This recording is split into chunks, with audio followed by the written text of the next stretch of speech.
Today, I want to reach out to you guys about bona fide farms. There's a lot of confusions on what the requirements are, and we just wanted to reach out to inform the public on the process and what you must do.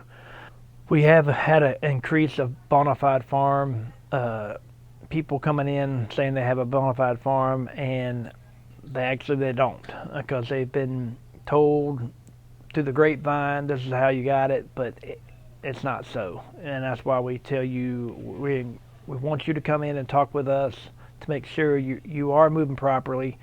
We've had people come in and the building's up and they want us to give them electrical, and that's when we find out that they're not bona fide farm, and then they have to go through the proper process of getting the permit. And then with the building already built, sometimes we may require a structural engineer to come in and sign off on the building instead of us inspecting it, which is going to cost you a lot of money, and we want to try to prevent that. One of the misinformation pieces that come out is people hear that I got 10 acres of land and I'm bona fide exempt. That's just part of the process. That's just one piece of the puzzle to get your approval. There's other requirements to get that tax exemption, and that's why you have to go through planning and zoning, and they have all that information for you to look at and the form to fill out to get your approval. Another part of misinformation that we're getting is people are getting pools and hot tubs and things of that nature, and they're saying they're farm exempt. Pools must be permitted. Hot tubs must be permitted. You're not getting farm exemption for those parts of your property. You must pull permits for those.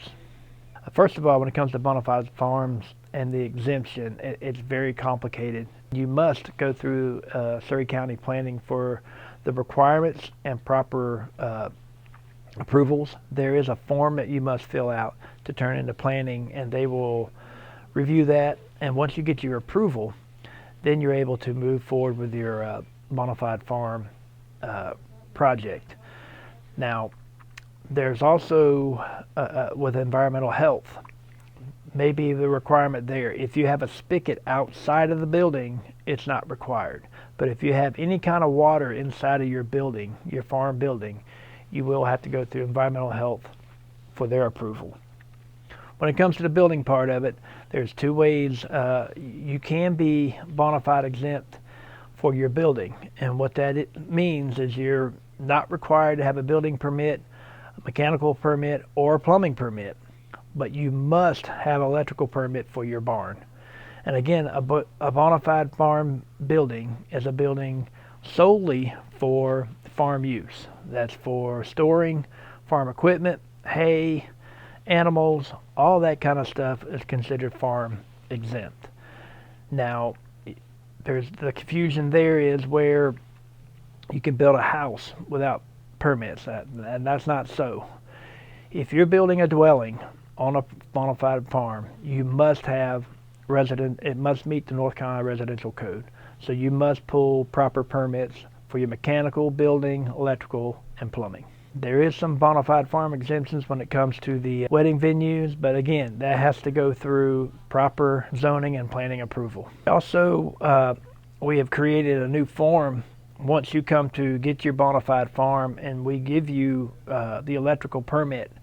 We have a new form that we're having you fill out, and it's basically a form that affidavit saying that you will not have anyone sleeping in this barn, and that's where we're talking about the dwelling part, people living and sleeping in these buildings that are not designed for people to live in. So we have an affidavit that you must sign stating that no one will be sleeping in these buildings. If at any point in time, let's say you have a bona fide farm, at any point in time you change that use, you lose your farm exemption and you must pull permits and such.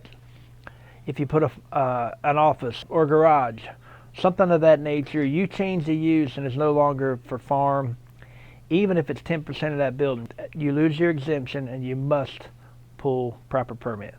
If you have any questions or concerns about your process, please contact Surry County Central Permitting at 336-401-8300, and they will help you in your process. Thank you.